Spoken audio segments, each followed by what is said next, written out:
लुधियाना के गोविंद गोधाम में प्राण प्रतिष्ठा प्रोग्राम से पहले भगवान वाल्मीकि महाराज जी की मूर्ति की स्थापना की गई। इस मौके भाजपा के पूर्व राज्य जनरल सेक्रेटरी और महिला मोर्चा की उप प्रधान राशि अग्रवाल, अकाली नेता विजय दानव के अलावा अलग अलग संगठनों के महानुभावों मौजूद रहे।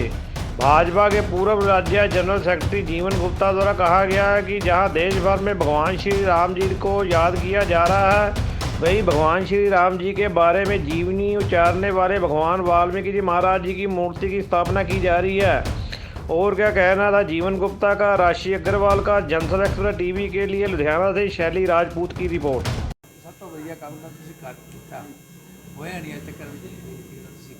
भाई राम लला के आगमन से जैसे सारी प्रकृति अनुकूल हो जाती है, मुझे लगता है कि ये सारी विधना प्रभु के स्वयं के द्वारा ही बनाई गई है।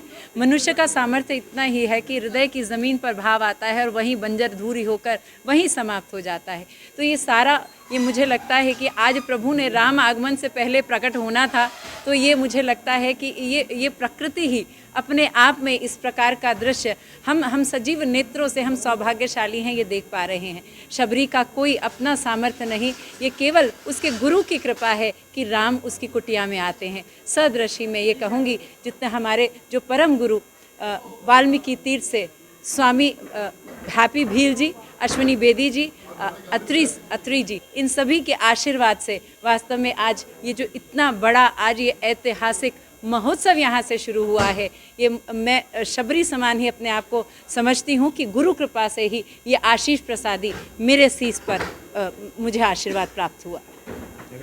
लोग कितने बड़े लीडर कहते हैं भी आप सारे मंदिरों में लगेगी या कल आपने कदम किया है, सबको आगे आना चाहिए जैसे आपने। बिल्कुल, ये भारत की मैं राम राज्य की स्थापना का ये प्रादुर्भाव यहाँ से श्री गणेश है।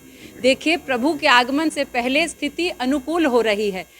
प्रत्येक हिंदू ये जाने, जिस गुरु जिस सूर्य की रोशनी प्रत्येक हमारे हृदय सनातनी के हृदय में राम नाम से प्रकाशित हो रही है, हमें देने वाले हमारे परम पिता हमारे भगवान गुरु वाल्मीकि हैं। तो सर्वप्रथम हमारी ये मर्यादा बनती है कि हम अपने माता पिता के चरणों को पूजकर फिर हम आगे बाहर जाएं। तो ये जो प्रभु का ये जो प्रकाश है, ये हमने प्राप्त किया है। सूर्य रूपी ये भानु है हमारे, और सर्वप्रथम हम गुरु के चरणों में नतमस्तक होकर उनकी प्रसिद्धता पर आशीर्वाद प्राप्त करके मुझे लगता है हम कल राम जी को प्राप्त कर सकेंगे। जय श्री राम। समझदा है कि साडे देश का इतिहास बदल रहा है। साडे क्योंकि कहते ने ना, जैसा राजा वैसी प्रजा, और सानू बड़े मैं कहना माण वाली गल है कि साडे देश के मुख्य सेवादार श्रीमान नरेंद्र मोदी जी, साडे देश के प्रधानमंत्री, उन्होंने लगातार हुण करीब 10 साल हो चुके हैं जो देश की सेवा च लगे हुए हैं। और एक बहुत बड़ा काम जोड़ा होया वो ये होया है कि एक लंबा संघर्ष 494 साल का, उस तो बाद अयोध्या धाम विखे उन्होंने जन्म भूमि पर उन्होंने मंदिर का निर्माण हो रहा है। भगवान राम जी की प्रतिमा का प्राण प्रतिष्ठा होने जा रही है, और पूरे देश के अंदर एक अजीब मैं समझदा एक राममयी जोड़ा है वो वातावरण बनया। और उस तो पहला ठीक लुधियाना विखे अज एक दिन पहला जो 21 तारीख है, तो श्री गोविंद गोधाम जोड़ा कि एक बहुत बड़ा साडा धार्मिक स्थल है, जिथे गऊआं की सेवा भी की जाती है। उत्थे उत्थे इत्थे भगवान श्री कृष्ण और उन्होंने मंदिर स्थापित है। सो उत्थे अज श्री वाल्मीकि जी महाराज, भगवान श्री वाल्मीकि जी महाराज उन्होंने प्रतिमा को स्थापित किया गया, और एक वड्डी शुरुआत है। और मैं बहुत बहुत बधाई दिना खास करके श्री गोविंद गोधाम के सारे ट्रस्टियां नूं, और उहदे नाल नाल इसका उपराला जिहड़ा कीता साडी छोटी भैन राशि अग्रवाल ने, विजय दानव जी ने जॉइंटली मिलके इहदा उपराला कीता। और एक बहुत बड़ा संदेश साडे समाज नूं गया हैगा कि सब रल के आओ समाज की नवीं सिरजना करिए, सब रल के एक हो जाइए और इस देश नूं दुनिया की बुलंदियां ते पहुँचाइए। जो साडे देश के प्रधानमंत्री श्रीमान नरेंद्र मोदी जी का सुपना है कि भारत देश नूं मुड़ के फिर सोने की चिड़िया बनाना है, उस वाल एक बहुत ही मैं समझदा एक उचेचा कदम है।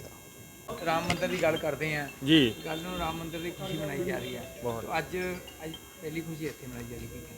ऐसा जी मैं बहुत साधुवाद देना चाहांगा भैन राशि अग्रवाल जी, रजनीश जी, गोबिंद गो धाम ਦੇ ਟਰਸਟੀ, ਉਹ ਸਾਰੇ ਸੱਜਣਾ ਦਾ ਔਰ ਜਿਹੜੇ ਸਪੈਸ਼ਲੀ ਅੰਮ੍ਰਿਤਸਰ ਤੀਰਥ ਤੋਂ ਇੱਥੇ ਆਏ ਨੇ, ਇਹਨਾਂ ਦਾ ਜਿਹੜਾ ਸਦ ਪ੍ਰयास है।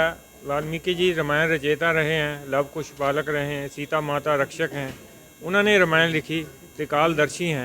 तो उन्हों की प्रतिमा इत्थे अनावरण करके असी एक बहुत वड्डा जिसनों कहने अपना समाज का दायित्व पूरा कर रहे हैं।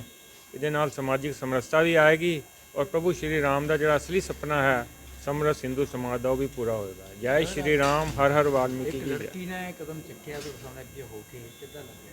मैं तो इन्हों जी बहुत साधुवाद दे रहा, बार बार इन्हों ਵਧਾਈ ਦੇ ਪਾਤਰ ने।